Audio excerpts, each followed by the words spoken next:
Good morning, everybody. Jan of Jan Hicks Creates here, coming at you with day 5 of Operation Waiting for Orders.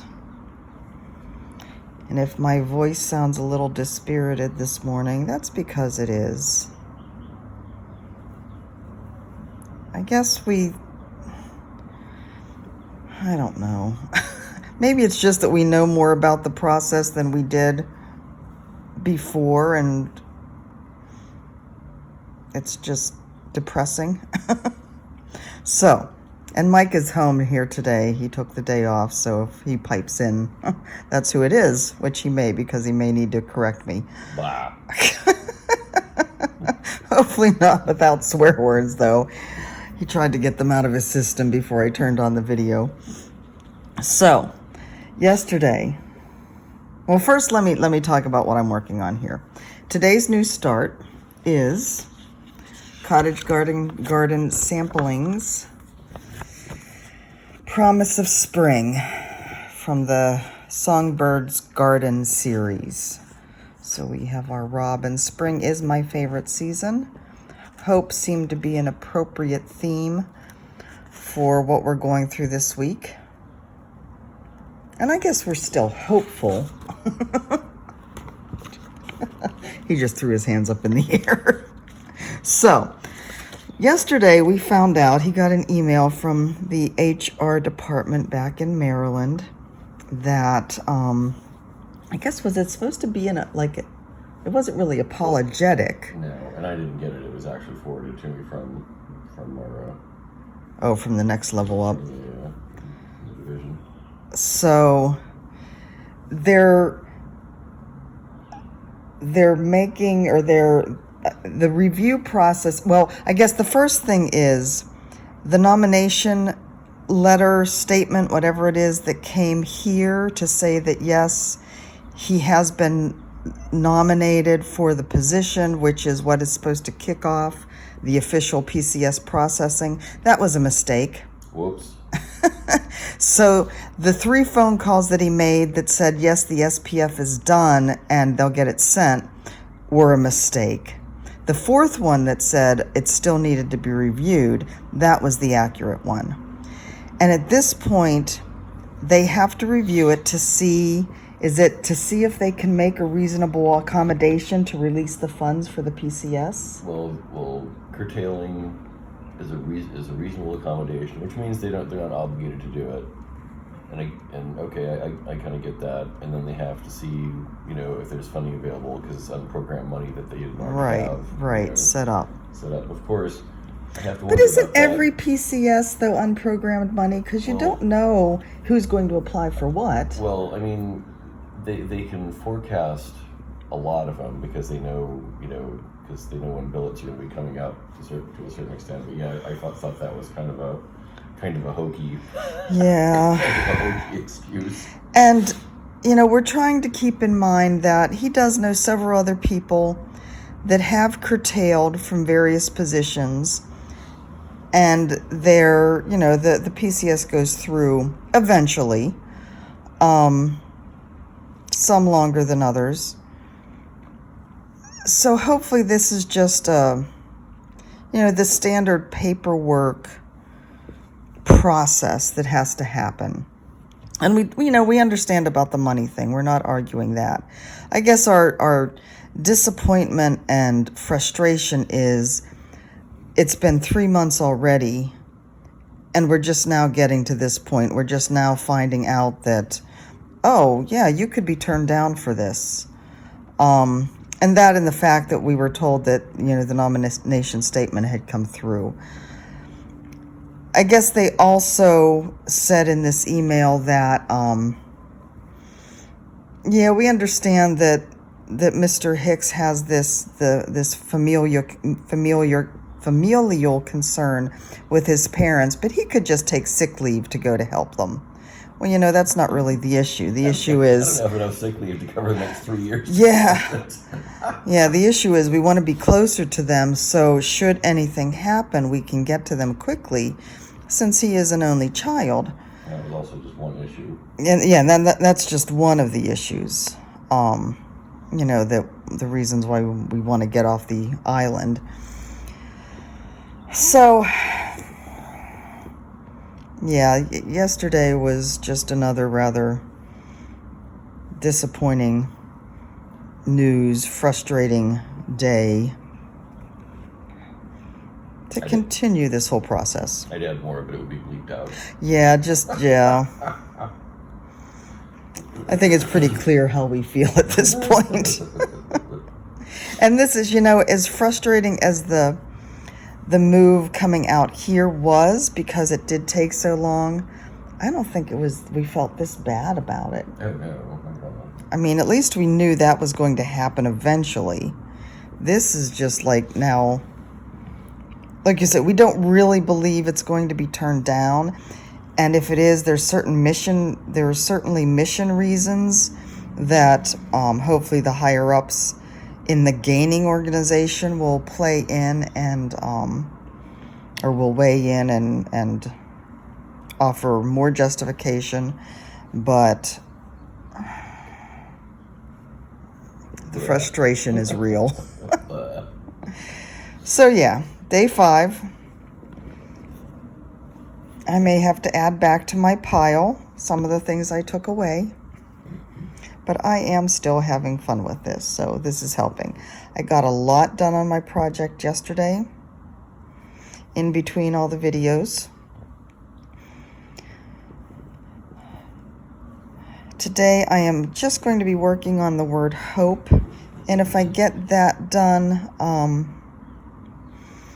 I am going to probably go back to the chair arm pin keep to work more on that. I am working on over 1 on 27 count Linda. This particular thread that I'm using is Victorian Motto Slate. I don't know how the lighting is in here. It looks kind of dark on screen. We have all the blinds closed because it is full sunshine time coming into these windows. So this is when we kind of close the blast doors. We've already heard a cat fight outside this morning. It's been very entertaining. Yeah, and Nina was like, "Oh my God, what's that?"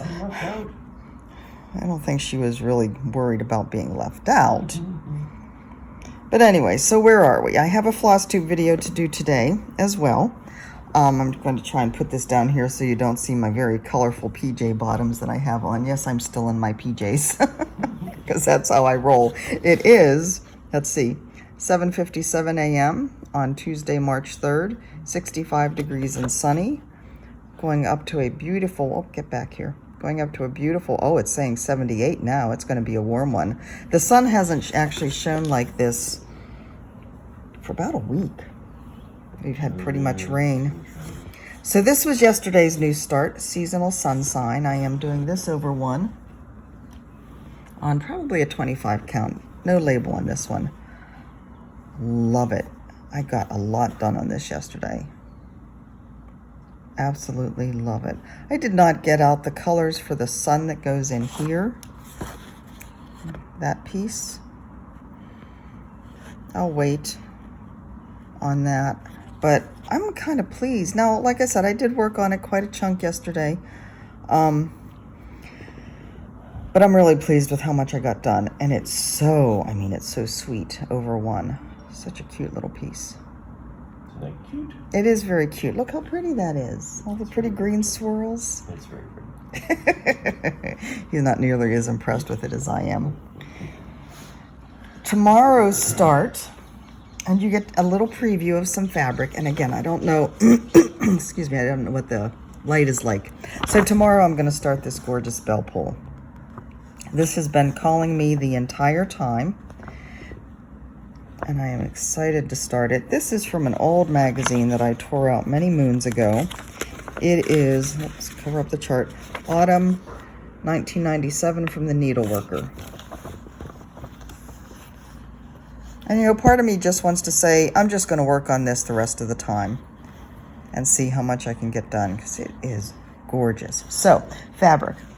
This is the fabric that I said was coming in the mail yesterday, one of them. The other one is going to work perfectly for my birthday start, and I will be showing that on my floss tube. I'll be showing this as well, but you get a little bit of a sneak peek.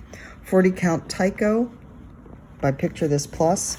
And again, I don't know with the lighting in here if you can see the gorgeous modeling on this. I just love this. So I think it'll be perfect for this. I'm excited to get started. But that is for tomorrow. As I said, Mike is not going into work today. So, who knows if he is going to have anything waiting for him tomorrow. We can always hope. Hope, right? That's the theme of the day. The other thing that's kind of worrisome is how much the coronavirus is going to affect travel. Didn't you say there was an agency that has stopped all non-essential? DIA stopped all non-essential TDY or travel period? All travel, all non-essential travel. All non-essential travel. Which means if there isn't a really urgent operational reason to travel, they won't go. They won't send anybody anywhere. And we're starting to worry that they'll shut down all travel. No, that's a different agency than the one Mike works for, but you just don't know. Hawaii is one of the places that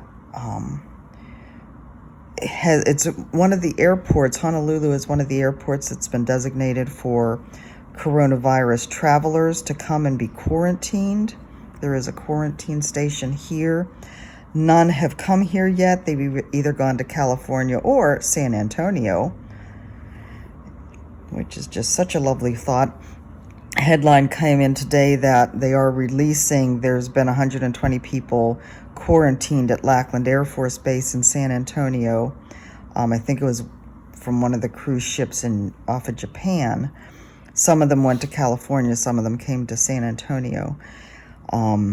They are being released today, hopefully tested and virus-free, although they did have to shut down one of the malls in San Antonio yesterday. There was somebody who had been released, and she was still testing positive, apparently.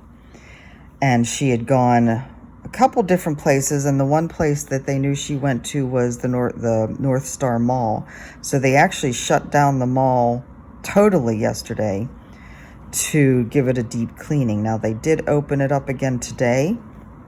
I don't know how deep of a cleaning one can get done in one day, but yeah. So, we're trying not to worry too much, but there are all these different factors playing into it. Samuel, of course, now lives in Washington. And so I texted him the other day, just stay healthy and make sure you wash your hands a lot. And he just LOL'd back at me, and he's like, always. I'm like, okay. Well, you do work in kind of a healthcare job, so I'm sure that is standard operating procedure, but a mother worries.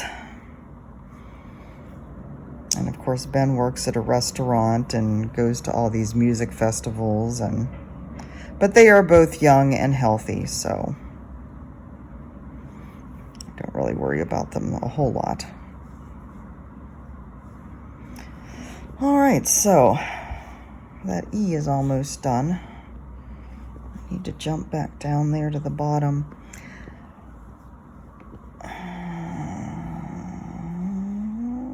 Let's go ahead and do that. I've had a couple of you comment that, oh no, trapped on Hawaii. What a fate. But when it's time to get off and you have issues that you have to deal with, it's just like living in any other place that just doesn't work for you. And this one happens to be on a remote island in the middle of the Pacific, which kind of makes it worse. The The most remote island chain in the The world. most remote island chain in the world. So, when you laugh at me because I'm feeling trapped in Hawaii, I will just say you don't really understand. Unless you've lived here. You don't know. But anyway, it will all work out in the end, I am sure. And in the meantime, I have a lot of things I can start. Oh. Well, hopefully it doesn't go that long. But for now, this is where we are.